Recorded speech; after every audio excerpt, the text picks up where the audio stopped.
हमारे YouTube channel पर। मैं हूँ ज्योत्सना गुप्ता रोशनी।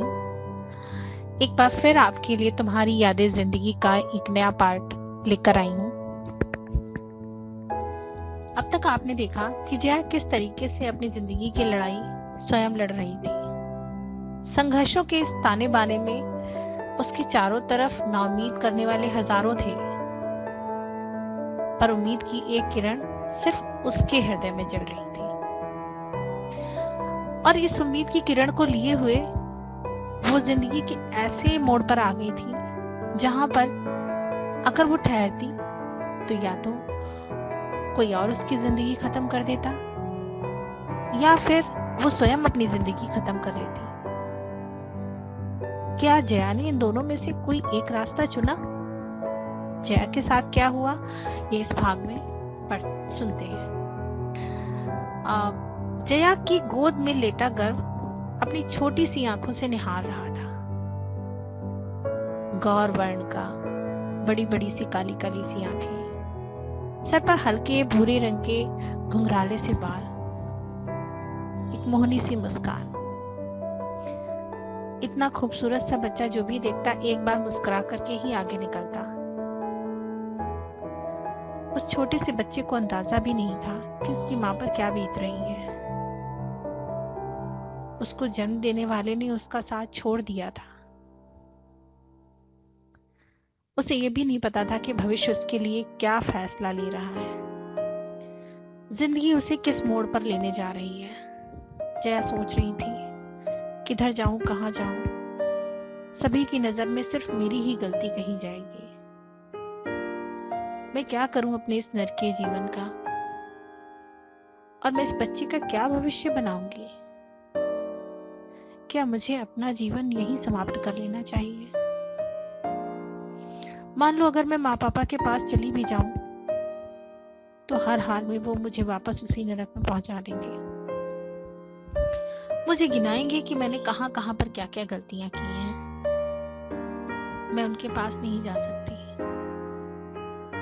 और अगर उन्होंने वापस मुझे वहीं पहुंचा दिया तो मैं मार दी जाऊंगी।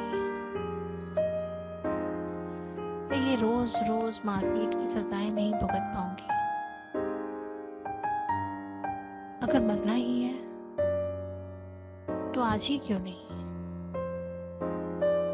अगर मान लो उन्होंने मुझे मार दिया तो मेरे पीछे मेरे पुत्र के साथ कैसा व्यवहार करेंगे? कम से कम ये तो उन लोगों की यातना सहने के लिए नहीं बचा रह जाएगा। बात बात पर उलाहना मिलेगी इसे, मेरे बारे में गलत किस्से कहानियां बताए जाएंगे। घर से निकलते वक्त किसी एक भी प्राणी ने इस बात की चिंता नहीं की कि ये तो उसी घर का चिराग है।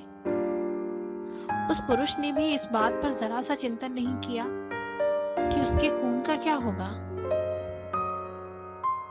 कम से कम शिशिर ही ये बोलकर रोक लेते कि मेरे बेटे को तो मुझे देती जाओ, इस पर तुम्हारा कोई अधिकार नहीं। पर किसी का भी पत्थर हृदय इस नन्ही सी जान के लिए भी नहीं पिघला।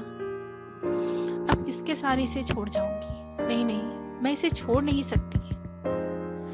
पर इस दुनिया से जाने से पहले अपने माता पिता को ये जरूर बता दूं कि मेरे साथ क्या घटित हो चुका है।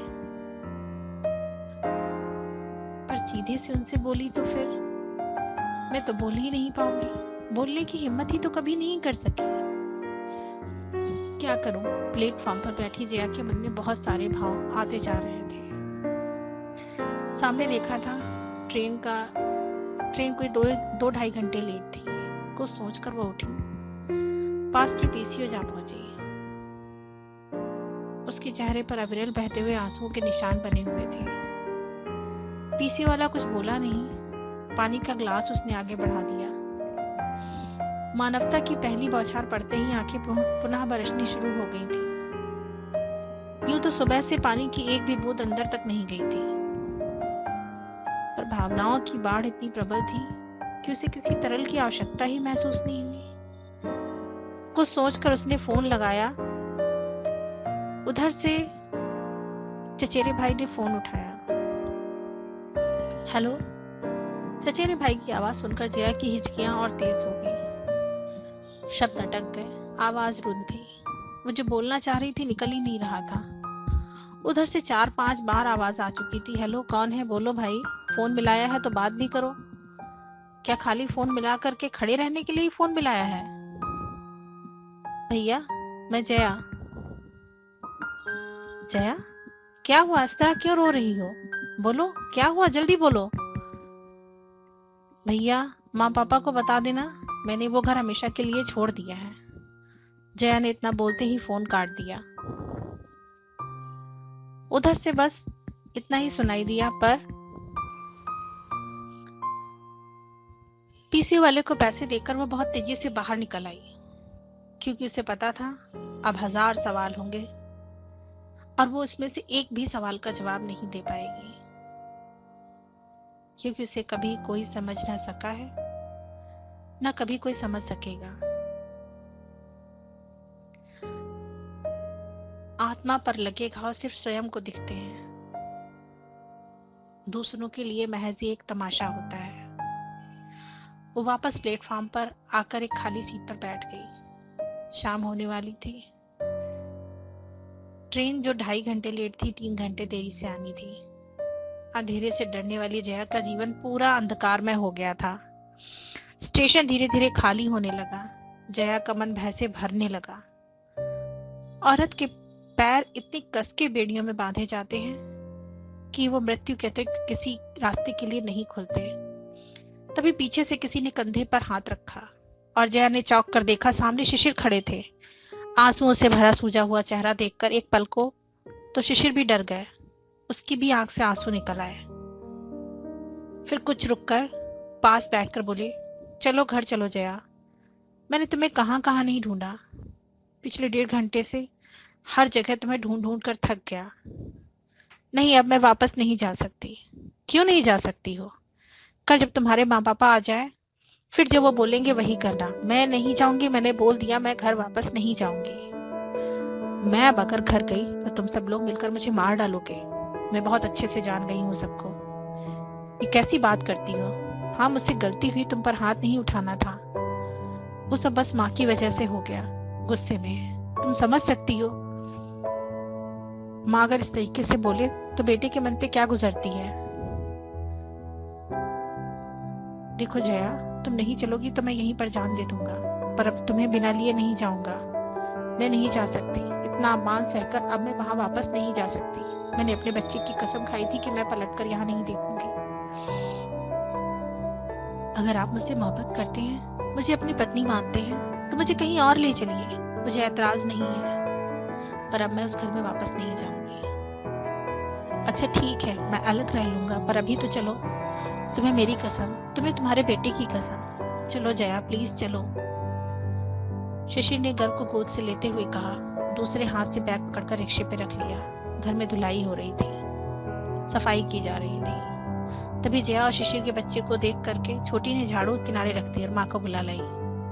माँ ने तेज आवाज में पूछा, क्यों वापस आ गई उल्टा? जया ने प्रश्नवाचक नजरों से शिशिर को देखा। शिशिर ने सामान और गर्व को ले जाकर कमरे में जाने की ओर इशारा किया। खुद माँ को लेकर दूसरे कमरे में गया। वहां से बहुत तेज तेज आवाजें आ रही थी, पर जया एकदम पत्थर की तरह खड़ी थी। कुछ देर में शिशिर की माँ तेजी से जया के कमरे की तरफ बढ़ी। अगर शिशिर रोक न लेता तो पता नहीं क्या करती। निकल यहाँ से, निकल यहाँ से, मैं कह रही हूँ, मैं इतना कह रही हूँ और तू सुन ले। अभी तूने मेरा लड़का छीन लिया, मुझे गलत कह रहा है, मेरी हड्डी से मांस छुड़ा लिया तूने। कमीनी, मैं तेरी शक्ल भी देखना नहीं चाहती। निकल जा यहाँ से। जब तू निकलेगी तभी मैं पानी पीऊंगी। मुझे भी कसम है मेरे लड़के की, और तुझे भी कसम है तेरे लड़के की, कि तू मुझे अपना मुंह कभी मत दिखाना, यहाँ कभी वापस मत आना। शिशिर की माँ पागलों की तरह चीख चीख कर बोलती जा रही थी। मोहल्ले के लोग इकट्ठे हो गए थे। शिशिर ने माँ को उनके कमरे में बिठाया। जया और बच्चे को लेकर के घर से बाहर आ गया। अपने ही शहर में होटल में जाना उसे ठीक नहीं लगा, तो दोस्त को फोन किया और उनके खाली पड़े मकान में आ गया। पर यहाँ तो कुछ भी नहीं था, न लेटने को न बैठने को। दीवार के सहारे पीठ लगाकर जया भूखे गर्भ को दूध पिलाने लगी। इतने दिनों से भूखी प्यासी थी कि जया के पास अपने बेटे का पेट भरने तक का दूध नहीं था। शरीर की टीस से कहीं ज्यादा आत्मा की टीस उठ रही थी। शिशिर ने कुछ जगह साफ की, जया वहीं पर बैठ गई। बाहर बहुत तेज बिजली कड़क रही थी। अचानक से तेज बारिश शुरू हो गई थी। इतनी तेज बारिश जैसे आसमान भी उसकी परेशानियों पर फफक रो रहा हो। जया बिजली कड़कते हुए आसमान को और बारिश को देख रही थी।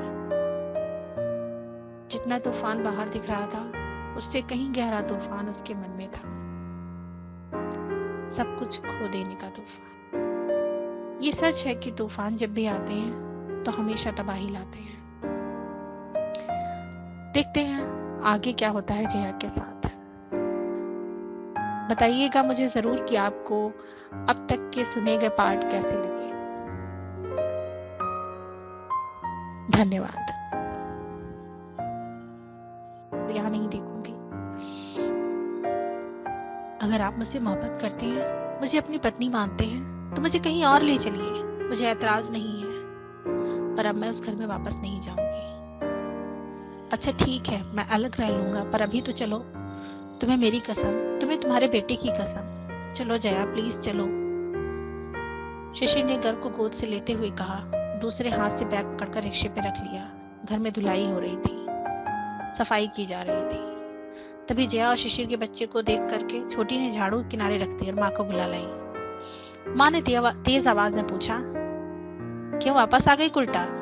जया ने प्रश्नवाचक नजरों से शिशिर को देखा। शिशिर ने सामान और गर्व को ले जाकर कमरे में जाने की ओर इशारा किया। खुद माँ को लेकर दूसरे कमरे में गया। वहां से बहुत तेज तेज आवाजें आ रही थी, पर जया एकदम पत्थर की तरह खड़ी थी। कुछ देर में शिशिर की माँ तेजी से जया के कमरे की तरफ बढ़ी। अगर शिशिर रोक न लेता तो पता नहीं क्या करती। निकल यहाँ से, निकल यहाँ से, मैं कह रही हूँ, मैं इतना कह रही हूँ और तू सुन ले। अभी तूने मेरा लड़का छीन लिया, मुझे गलत कह रहा है, मेरी हड्डी से मांस छुड़ा लिया तूने। कमीनी, मैं तेरी शक्ल भी देखना नहीं चाहती। निकल जा यहाँ से। जब तू निकलेगी तभी मैं पानी पीऊंगी। मुझे भी कसम है मेरे लड़के की, और तुझे भी कसम है तेरे लड़के की, कि तू मुझे अपना मुंह कभी मत दिखाना, यहाँ कभी वापस मत आना। शिशिर की माँ पागलों की तरह चीख चीख कर बोलती जा रही थी। मोहल्ले के लोग इकट्ठे हो गए थे। शिशिर ने माँ को उनके कमरे में बिठाया। जया और बच्चे को लेकर के घर से बाहर आ गया। अपने ही शहर में होटल में जाना उसे ठीक नहीं लगा, तो दोस्त को फोन किया और उनके खाली पड़े मकान में आ गया। पर यहाँ तो कुछ भी नहीं था, न लेटने को न बैठने को। दीवार के सहारे पीठ लगाकर जया भूखे गर्भ को दूध पिलाने लगी। इतने दिनों से भूखी प्यासी थी कि जया के पास अपने बेटे का पेट भरने तक का दूध नहीं था। शरीर की टीस से कहीं ज्यादा आत्मा की टीस उठ रही थी। शिशिर ने कुछ जगह साफ की, जया वहीं पर बैठ गई। बाहर बहुत तेज बिजली कड़क रही थी। अचानक से तेज बारिश शुरू हो गई थी। इतनी तेज बारिश जैसे आसमान भी उसकी परेशानियों पर फफक कर रो रहा हो। जया बिजली कड़कते हुए आसमान को और बारिश को देख रही थी। जितना तूफान बाहर दिख रहा था, उससे कहीं गहरा तूफान उसके मन में था। सब कुछ खो देने का तूफान। ये सच है कि तूफान जब भी आते हैं तो हमेशा तबाही लाते हैं। देखते हैं आगे क्या होता है जया के साथ। बताइएगा मुझे जरूर कि आपको अब तक के सुने गए पार्ट कैसे लगे। धन्यवाद। ने कुछ जगह साफ की, जया वहीं पर बैठ गई। बाहर बहुत तेज बिजली कड़क रही थी। अचानक से तेज बारिश शुरू हो गई थी। इतनी तेज बारिश जैसे आसमान भी उसकी परेशानियों पर फफक कर रो रहा हो। जया बिजली कड़कते हुए आसमान को और बारिश को देख रही थी। जितना तूफान बाहर दिख रहा था, उससे कहीं गहरा तूफान उसके मन में था। सब कुछ खो देने का तूफान। ये सच है कि तूफान जब भी आते हैं तो हमेशा तबाही लाते हैं। देखते हैं आगे क्या होता है जया के साथ। बताइएगा मुझे जरूर कि आपको अब तक के सुने गए पार्ट कैसे लगे। धन्यवाद। आगे क्या होता है जया के साथ। बताइएगा मुझे ज़रूर कि आपको अब तक के सुने गए पार्ट कैसे लगे। धन्यवाद।